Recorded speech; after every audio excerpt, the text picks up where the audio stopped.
es un punto de partida. Álvaro Aurane, ¿cómo estamos? Muy bien, Pedro, ¿cómo te va? Bueno, un tema interesante el de hoy. A fines de abril del 83 comenzaron los juicios a las juntas militares. Le tenemos que contar a los jóvenes, que yo siempre digo, los jóvenes, viste, que se suman y a veces no tienen información, que Alfonsín esto lo prometió en la campaña, asumió el 10 de diciembre, a los 3 días firmó el decreto 158/83, pidiendo que se enjuicien a los militares. Por eso se entiende después la presión, los alzamientos de los carapintadas, se entiende un poco la ley de punto final de obediencia debida y después bueno, viene el indulto de Menem. Hablemos un poco sobre ese tema. Miren, el juicio de las juntas, ahora justamente el mes que viene, que comienza esta semana, que es abril, el 22 se cumplen los 40 años de ese juicio, que fue verdaderamente un juicio histórico, no solamente para la Argentina, sino en general para América Latina. Es un tipo de juicio inédito. Ya habíamos tenido juicios anteriores, ¿no? Había habido, indudablemente los juicios de Nuremberg, ¿no? Entre el 45 y el 46, a los jerarcas de ese mal absoluto que fue el nazismo. Pero a diferencia de los juicios de Nuremberg, a diferencia de los juicios a los coroneles de Grecia, a diferencia de los denominados juicios de Tokio, ¿no? Estos juicios no se realizan con leyes especiales y tampoco se realizan con tribunales especiales, sino que la decisión de la democracia argentina es que se los juzgue respetando todas las garantías constitucionales. Es decir, juez natural, o sea, que esto recaiga en jueces que ya eran jueces al momento de que el expediente caiga en tribunales, y con el Código Penal argentino, no con nuevas leyes que tornaran la cuestión incluso discutible, ¿no? Porque nadie puede ser penado sino por una ley previa a la configuración del delito del que a una persona se lo acusa. Entonces esta es una primera gran cuestión, ¿no? Porque, bueno, sustancialmente el gobierno nacional y fundamentalmente la figura de Raúl Alfonsín, como vos bien decís, había comprometido este juicio a las juntas. Ahora, el candidato del peronismo, que era Ítalo Argentino Luder, estaba a favor de la autoamnistía que se habían concedido los propios militares durante el proceso, ¿no? Luder decía que el próximo gobierno estaba obligado a respetar esa ley de autoamnistía, lo cual no era cierto, y Luder sabía que no era cierto porque Luder era abogado, ¿no? Entonces, ahora... A ver, porque contarle a la gente, los militares tenían sus propios tribunales, se podrían haber juzgado entre ellos, prefieren la auto... Y estaba hablando de Ítalo Luder, el que firmó el decreto 2776 de aniquilar la subversión en Tucumán. Exactamente, que lo firma... porque él era presidente provisional del Senado. Y por ende, vicepresidente de la Nación en ejercicio, claro, cuando enviuda María Estela Martínez de Perón. Ahora bien, lo cierto es que este Luder, que abogaba por la autoamnistía, saca el 40% de los votos, ¿no? Alfonsín gana con el 52%, pero hay un 40% de los argentinos que estaba de acuerdo con la autoamnistía, con la que también estaba de acuerdo Luder. Entonces, en este contexto había que darle al juicio una legitimidad, no solamente legalidad, sino legitimidad sobre la base de estas garantías constitucionales.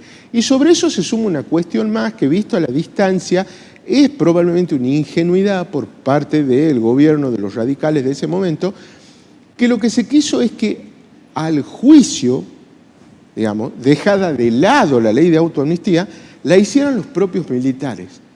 Porque el discurso del alfonsinismo en ese momento era que había que recuperar el ejército para la democracia, ¿sí? Que había pasado ya el proceso y que había que darle una oportunidad al ejército para que los responsables de los delitos de lesa humanidad fueran juzgados por un ejército que los condenaba y ahora se incorporaba a la etapa democrática de la Argentina. Cuando esto llega al Congreso, cambia. Cuando esto llega al Congreso, ocurren dos cosas sustancialmente. En el Senado, ¿no?, con el voto del neuquino Zapag, ¿no? Del Movimiento Popular Neuquino. Elías Zapag. Lo que se decide es que se iba a juzgar a las cúpulas de las juntas militares, pero también a los subalternos que hubieran incurrido en delitos contra la humanidad. Lo cual en líneas generales no armonizaba del todo con la famosa doctrina de las tres responsabilidades que había en campaña, en el acto en Ferrocarril Oeste, que había esgrimido Alfonsín. Alfonsín decía que hay que juzgar a los jerarcas, que son los que impartieron las órdenes. Después, segundo nivel de responsabilidad es el de aquellos que ejecutaron las órdenes, obedecieron debidamente las órdenes, y otro nivel de responsabilidad eran los que cometieron exceso en el cumplimiento de las órdenes. Bueno, lo que hace el Senado es decir, no, acá vamos a juzgar a los jerarcas, por supuesto, y a todo aquel, sin importar su lugar, que haya perpetrado delitos aberrantes y violaciones de los derechos humanos. El segundo cambio opera en diputados, ¿no? Porque básicamente diputados dice, bueno, está bien, que lo juzgue el básicamente Consejo Supremo de las Fuerzas Armadas Argentinas. Pero si ese consejo incurre en demora injustificada o incurre en resoluciones ajenas al debido proceso, entonces va a haber derecho de abocamiento de los tribunales ordinarios de la justicia argentina en esos crímenes que tiene que juzgar el Consejo Supremo. Sí. Y finalmente eso es lo que ocurre. Es decir, fracasa, es decir, el Consejo Supremo decide no impartir ningún tipo de condena y por eso hay un abocamiento de la Cámara Nacional en lo criminal correccional, que es la que se ocupa de llevar a juicio a las juntas el 22 de abril de 1985. Ahora, está bien, se resuelve así un juicio.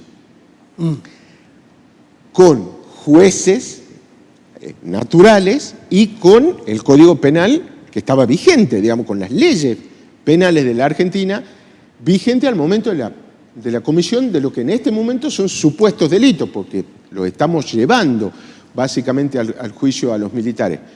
Bueno, hay que conformar la prueba. Ese es el papel de la CONADEP. Claro. El gran papel de la Comisión Nacional sobre la Desaparición de las Personas es que esa CONADEP sistematiza la prueba. O sea, no solamente encuentra las pruebas, documenta más de 8.900 casos de desapariciones, sino que además de documentar todo esto, organiza, ¿no?, toda esa prueba sobre la base de centros de detención. Claro. Y ahí se genera lo que se llama la comunidad de la prueba. Ahora ya no tenés casos aislados, tenés básicamente un sistema de terrorismo de Estado que perpetra delitos de manera sistemática. Y lo que hace, básicamente la tarea de los jueces, a la investigación ahí la llevan a cabo los fiscales, lo que hace la tarea de los fiscales es decir, bueno, sobre esta infernal cantidad de delitos de lesa humanidad, tenemos que encontrar los casos testigos, los casos paradigmáticos que involucren a las tres fuerzas y en toda la Argentina. Y sobre la base de esa estructura, de esa metodología y de esa prueba, se logran los fallos, que son fallos, entonces sí, históricos, digamos, porque es un modelo único hasta ese momento en casos de juicios transicionales entre una dictadura y una democracia. Ahora, así como esto resuelve esto desde la legitimidad, la república y la democracia, también genera un problema. No hubo suficiente prueba para todos los jerarcas de las juntas militares. Entonces vos fíjate que de la primera junta, que es Videla, Macera y Agosti, hay reclusión perpetua para Videla y para Macera, pero para Agosti solamente hay 4 años y 6 meses de prisión, ¿sí? La primera junta, la del golpe del 76 propiamente, porque solamente le prueban 4 delitos. Y cuando él apela ante la Corte Suprema de Justicia de la Nación, la Corte Suprema de Justicia de la Nación dice, che, de los 4 delitos, en rigor solo le pueden imputar 3 y le baja todavía más la pena, ¿no? Esto, si vos querés, es la otra parte, digamos, la contracara de esta cuestión. Habían tomado esta decisión, se lo montaba de esta manera, pero el precio de esta legitimidad también era esto otro. El 9 de diciembre fueron estos fallos, también se lo condenó a Viola a 17 años de prisión y a Lambruschini se le asignaron, creo que 9 años de prisión. Viola y Lambruschini eran miembros de la segunda junta de gobierno de la segunda junta militar de gobierno de facto, junto con Grafiña. A Grafiña no le dieron condena. Lo absuelven, igual que a Galtieri. Lo mismo que a los miembros de la tercera junta, que es Galtieri, Anaya, Lamidoso. A ellos también, para ellos tampoco hay condena en este primer juicio histórico, que es el del 85. De todas formas, el juicio es enorme en la Argentina. Digamos, es también un hecho fundante de la democracia. Es decir, la democracia de la Argentina se funda sobre la necesidad de que no haya impunidad sobre casi 8 años de delitos, violaciones a los derechos humanos y demás. Ahora bien, antes del decreto 158/83, vos mencionas muy bien, está el 157/83, con el cual el juzgamiento, habilita, claro, dice Alfonsín, persecución judicial a las organizaciones guerrilleras, ¿no? Y ahí nombra específicamente, entre otros, a Enrique Gorriarán Merlo, el decreto los nombra, ¿no? Sí. Que era del movimiento Todas por la Patria, y nombra también, por ejemplo, a Galimberti por Montonero. Fueron juzgados... En realidad ahí está imputado Firmenich, Galimberti, Vaca Narvaja, Perdía, Gorriarán Merlo, se me escapa un Prado, creo que se llama, estaban imputados, pero solo lo condenan por 30 años a Firmenich. Claro, pero los otros estaban prófugos. Los otros estaban prófugos. Ahora bien, hubo condenas contra esos líderes guerrilleros que vos bien mencionás, que luego en los indultos que dicta Carlos Saúl Menem también los benefician. Sí. Digo esto porque... Por eso Firmenich solo está 6 años cárcel preso en Devoto. Le llega el indulto de Menem, que no solo a ellos, sino a los militares también. Claro, y me parece interesante ese hecho porque operó una invisibilización de... Primero, hay generaciones que no saben que se hizo el juicio a las juntas militares. En segundo lugar, hay generaciones que no saben que hay líderes guerrilleros que también fueron condenados y que los dejó libres los indultos de Menem. En momentos en los que pide memoria completa, el mismo gobierno que dice que Menem, que amnistió líderes de las organizaciones armadas, es el mejor presidente de la historia. Bueno, pongamos de acuerdo, digamos, ¿no? O sea, o está mal que los líderes de las organizaciones militares quedaran libres por los indultos, y entonces Menem no es el mejor presidente de la historia, o Menem sí lo es, y en realidad tu demanda de memoria completa es un oportunismo político antes que un reclamo legítimo, ¿no? Álvaro, para que los jóvenes también entiendan, el gobierno radical en aquel momento que presidía Raúl Alfonsín tuvo presiones de todo tipo para que no le haga juicio a las juntas militares. Los militares habían estado hasta el día anterior en el poder. Hubo alzamientos militares y encima la CGT le metió 30 paros. ¿Para qué es importante? En ese marco fue un logro extraordinario lo de la Argentina. Por eso el reconocimiento internacional al país por los juicios. Absolutamente. Cuando el Senado,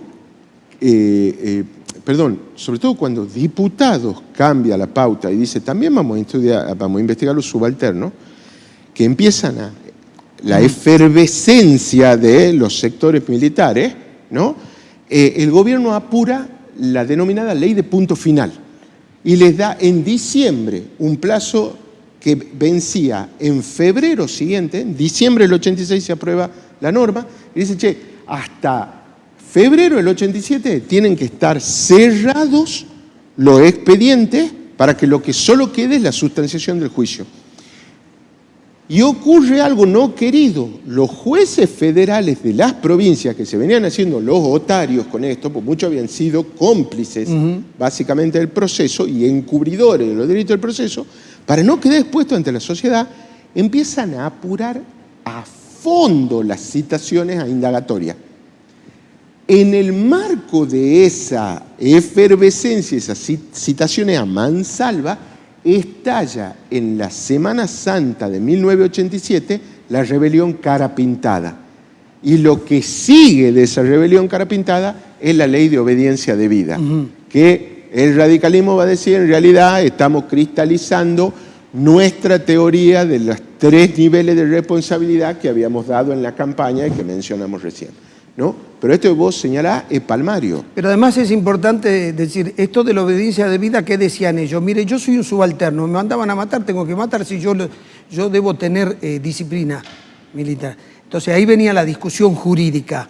Cuando es violación, cuando es un asesinato, ¿tengo que tener disciplina o no? ¿Tengo que cumplir órdenes? Es básicamente la banalidad del mal, ¿no? Es decir, son los conductores de las locomotoras que llevaban seres humanos a morir en los campos de exterminio como Treblinka, claro. Y que puestos a declarar te decían, no sé, yo solamente manejaba una locomotora. Así es. A mí me pagaban para manejar una locomotora, yo no hacía nada más que eso. No recuerdo quién dijo que los militares, cuando comenzaron a matar y a torturar, no podían dormir de los tormentos. Y después no podían dormir si no lo hacían. Ya necesitaban ver sangre y matar y hacer sufrir a los seres humanos. De eso también es nuestra historia, querido Pedro. Así es. Álvaro, muchas gracias. A vos. Nos vemos la próxima semana. Auspiciaron a Pedro García en Punto de Partida. Banco Macro, Superior Gobierno de Tucumán, Caja Popular de Ahorros, EDET Sociedad Anónima, Municipalidad de San Miguel de Tucumán, Universidad del Norte Santo Tomás de Aquino. Personal. Porque cada